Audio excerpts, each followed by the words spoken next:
Facebook, WhatsApp, Instagram et Twitter, ces réseaux sociaux devenus la nouvelle trouvaille des jeunes Ivoiriens. Sur une population de 25 millions d'habitants, la Côte d'Ivoire compte 17 millions d'abonnés à Internet et 3,5 millions d'utilisateurs Facebook.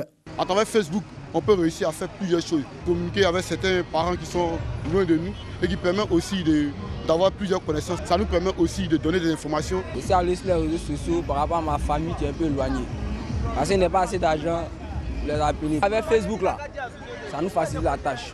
À travers Facebook, on peut vendre des articles. Ça se présente comme une plateforme libre d'échange, de rencontres, aussi de perspectives. Mais aussi, il faut dire que ce n'est pas tout qu'on peut dire de façon libre aussi. Donc à mon niveau, si on peut aussi contrôler aussi, c'est aussi important.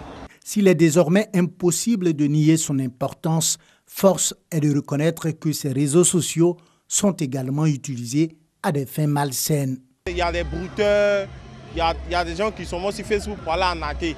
Il y a des gens qui exposent au fait des trucs sur leur vie privée. Et puis bon, souvent on tombe sur des personnes de mauvaise moralité.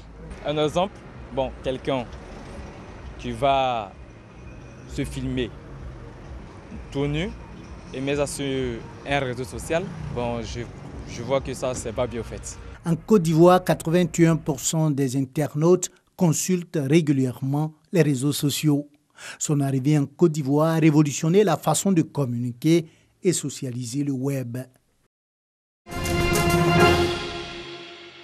Rats et souris du grand marché de Koumassi ont certainement eu vent de la mesure de dératisation enclenchée. Les pièges posés hier entre boutiques et étals n'ont attrapé que quelques rongeurs. Un bon début tout de même pour barrer la route aux rats et souris, vecteurs de la fièvre Lassa ou de la fièvre de Lassa. Au Nigeria, il y a eu déjà 1500 cas avec une centaine de décès, de même qu'au Libéria. Donc cette maladie menace la Côte d'Ivoire. Donc c'est ainsi que nous avons décidé de prévenir la maladie. Ça nécessite l'adhésion de tout le monde. Projection de film pour expliquer le mode de transmission de la fièvre Lassa et les signes de la maladie. Il y a la contamination à travers les excréments et les urines des souris et même le sang des souris.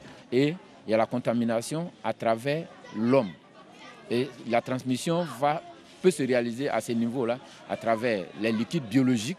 Je vais parler ici du sang, de la salive, de la sueur. La fièvre Lassa a les mêmes signes que le paludisme, la fièvre jaune et le virus Ebola. Seule la prévention peut nous préserver de cette fièvre hémorragique. Les souris qui sont dans notre maison peuvent transmettre la fièvre Lassa. C'est de ranger tout ce qui est accessible aux souris et aux rats. Nos restes d'aliments, nos réserves d'aliments doivent être protégées. Les poubelles doivent être éloignées des maisons. Les commerçants sont désormais conscients de la nécessité de nouvelles habitudes. On doit être propre pour nettoyer tout ce qui est saleté dedans. On doit jeter les ordures et puis les eaux usées. On doit se débarrasser de ça. Après le grand marché de Koumassi, la campagne de dératisation va s'étendre au centre de santé, aux casernes militaires et à la décharge d'Akouedo. En Afrique de l'Ouest, la fièvre Lassa atteint chaque année 100 000 à 300 000 personnes, dont 5 000 décès selon le Centre de contrôle américain et de prévention de maladies.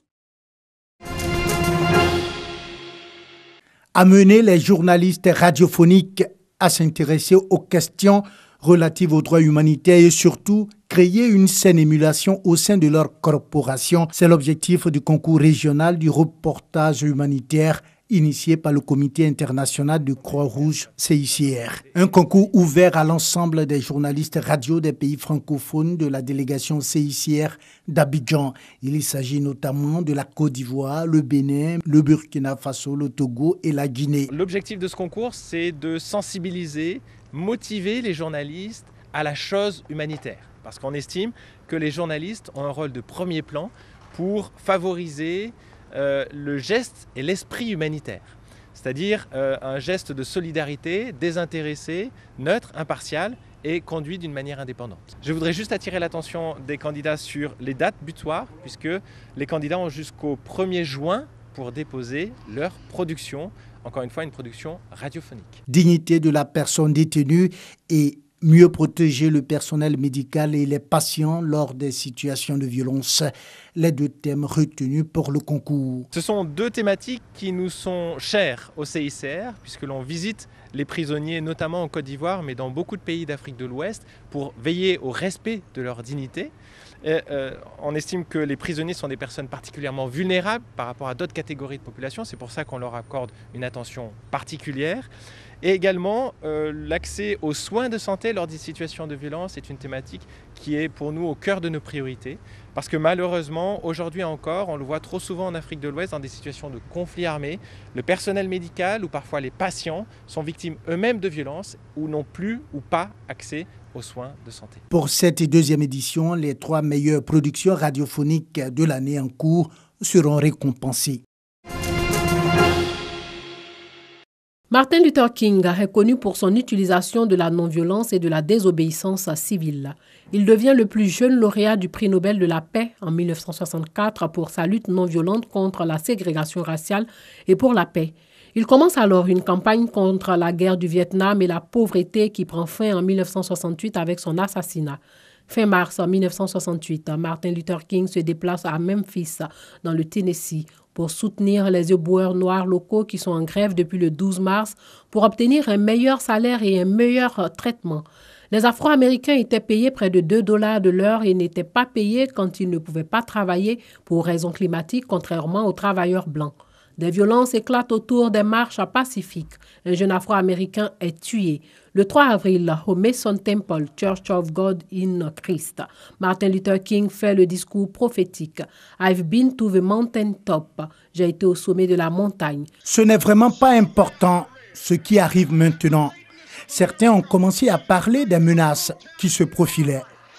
Qu'est-ce qui pourrait m'arriver de la part d'un de nos frères blancs malades? Comme tout le monde, j'aimerais vivre une longue vie. La longévité est importante, mais je ne suis pas concerné par ça maintenant.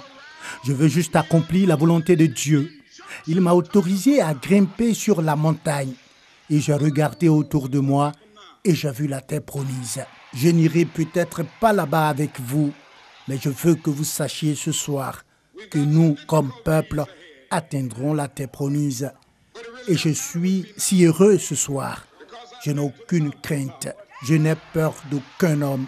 Mes yeux ont vu la gloire de la venue du Seigneur. Le 4 avril 1968 à 18h, Martin Luther King est assassiné à Memphis, dans le Tennessee. Un fugitif, Ray, est arrêté le 8 juin 1968.